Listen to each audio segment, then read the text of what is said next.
रूप है अति भयंकर वाहन गदर वह कहलाता, अनुशासन के विपरीत भटको जिसने कदम बढ़ाया, काल रात्रि मैया ने सर धड़ से उसका उड़ाया, काल रात्रि के चरणों में शीश नवाया। नमस्कार दोस्तों, शारदीय नवरात्र का माहौल है। चारों तरफ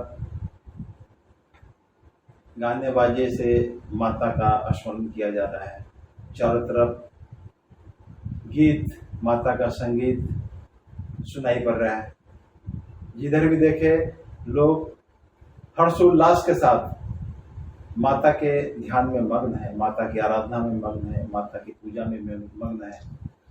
कल हमने बाबा के साथ माता कात्यायनी की पूजा कैसे करें, किस मंत्र से वो सिद्ध होती है और प्रसन्न होती है तो किस रूप में फल देती हैं, क्या क्या लाभ होता है उनकी आराधना करने से, बाबा के साथ हमने उस विषय पे कल चर्चा किया। आज माता के 7वें रूप काल रात्रि की चर्चा करेंगे बाबा के साथ। माता काल रात्रि को शुभांकरी भी कहा जाता है, अर्थात शुभ फल देने वाली। जो भक्त माता की आराधना करते हैं और माता उनके ऊपर प्रसन्न हो जाती हैं तो जी भर के आशीर्वाद देती है, हर एक मनोकामना को माता पूर्ण करती है। आज बाबा के साथ हम माता काल रात्रि के विषय पे चर्चा करेंगे।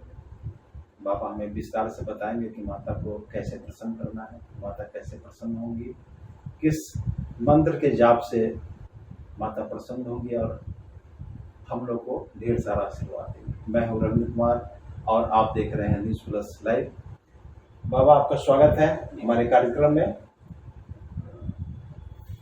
जयंती मंगलकाली भद्रकाली कपालिनी दुर्गा क्षमा शिवा धात्री स्वाहा स्वधा नमस्तुते। 7वें दिवसीय माता को काल रात्रि कहते हैं, जिसे शुभंकरी देवी भी कहते हैं। माता शुभंकरी सदा शुभ फल देने वाली है, अतः माता काल रात्रि की उपासना, काली की उपासना भक्तों को अवश्य शुभ फल प्रदान कराएगी। बाबा माता के ऊपर एक कथा भी है जी, काल रात्रि के ऊपर, उसका भी हमारे दर्शकों को बताया और साथ में ये चीज भी बताया कि सप्तमी के दिन काल रात्रि की जो पूजा होती है उसी दिन रात्रि में निशा पूजा भी किया जाता है। उसके बारे में हमारे दर्शकों को बताया। माता काल रात्रि की कथा बहुत ही रोचक है। भक्तगण उन्हें सावधान और ध्यान मग्न होकर सुने। जब पुरानी कथा के अनुसार जब देवता लोग भयकांत हो चुके थे रक्त बीज राक्षस से, क्योंकि उन्हें वरदान प्राप्त था रक्त बीज को कि उन्हें मरने के बाद जो भी रुधिर खून पृथ्वी पर गिरेंगे वो पुनः एक नए रक्त बीज के रूप में अवतरित हो जाएगा, जिसके कारण देवता लोग बार बार मारे जाने पर भी रक्त बीज पुनः नए रूप में परिवर्तित हो चुका था। इससे देवता लोग भयक्रांत होकर भगवान शिव के पास गए और उनसे अनय विनती की कि हे भगवान, हे सदाशिव शंकर, सदाशिव, इस रक्त बीज के अत्याचार से हम लोग बहुत ही भयकांत हैं।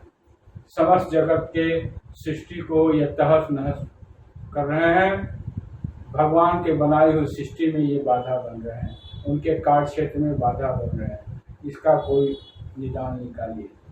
तब सदाशिव शंकर ने माता पार्वती से इसकी चर्चा की और दुर्गा का तमोगुणी रूप काली कहलाती है, जो कि विशुद्ध चक्र, जो कि सहस्त्रार चक्र, जो कि अग्र मस्तिष्क में होता है, उसमें वो निवास करती है। जहाँ से पिनियल स्राव होता है, जो कि बहुत ही आनंददायक होता है। और दुर्गा का ये तमोगुणी रूप काली कहलाई, जो रक्त बीज को उसके मृत्यु दंड देकर और देवताओं को अभय का वरदान देकर पुनः सृष्टि के कार्यभार को सुचारू रूप से चलाने के लिए देवताओं को उत्तराधिकारी बनाकर और भक्तों गणों को भी अपना अभिष्ट फल प्रदान कराने में ये देवी सक्षम है। बाबा आगे बढ़ते हुए एक चीज ये बताइए कि माता का ध्यान मंत्र क्या है? माता कालरात्रि दुर्गा के तमोगुणी रूप हैं और वह भयंकर काला होने के कारण उन्हें काली भी कहा जाता है और उन्हें शुभंकरी भी कहा जाता है।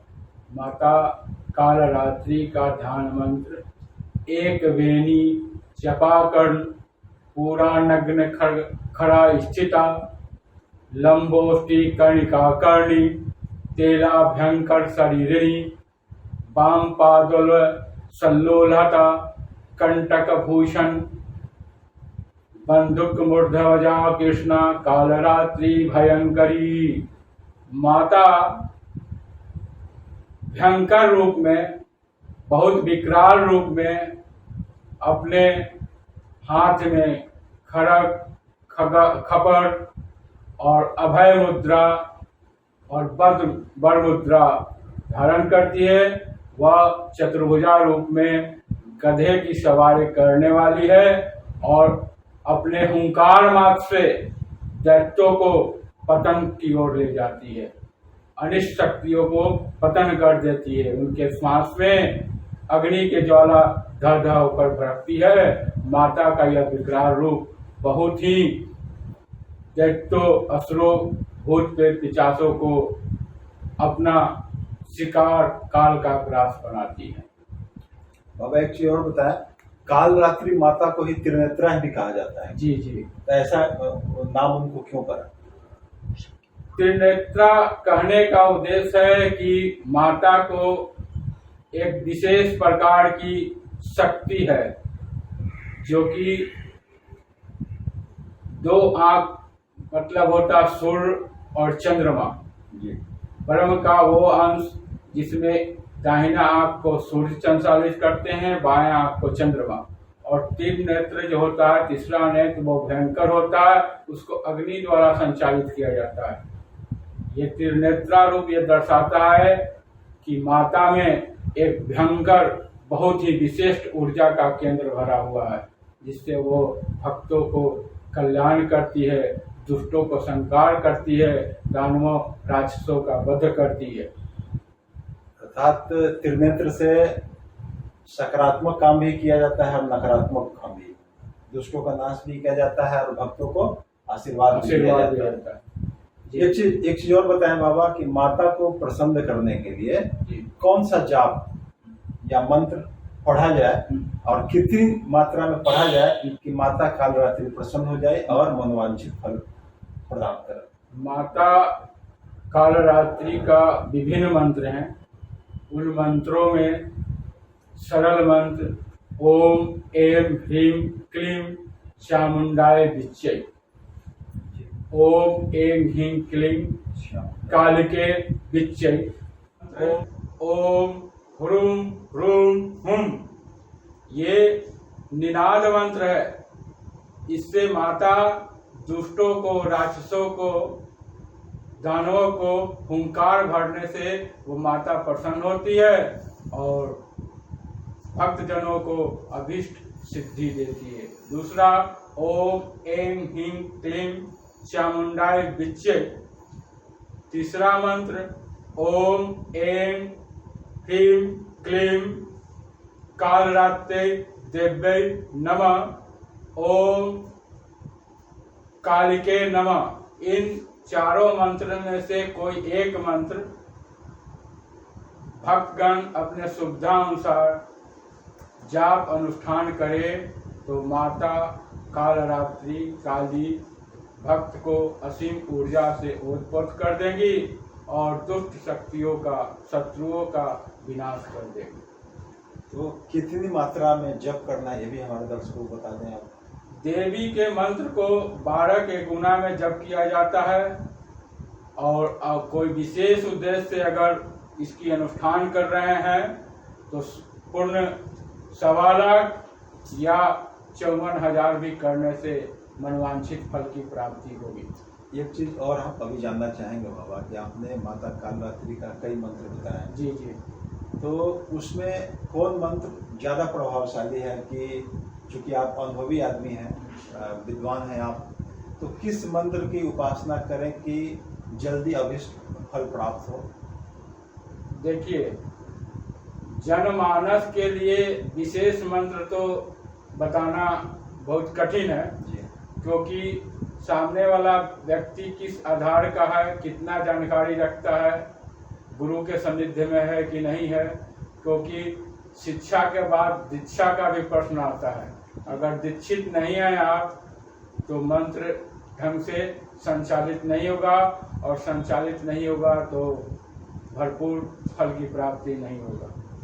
अतः जनमानस के कल्याण के लिए साधारण मंत्र ही अच्छा रहता है, जिसमें ओम हुम हुम हुम का निनाद करें और इसी का 1.25 लाख 54,000 या दैनिक रूप में 12 के गुना में जाप करें, तो उन्हें काली माता कालरात्रि की असीम अनुकंपा प्राप्त होगी और वह ऊर्जा से ओत हो जाएंगे, उनके शत्रु नष्ट हो जाएंगे, उन्हें अभय का वरदान मिलेगा।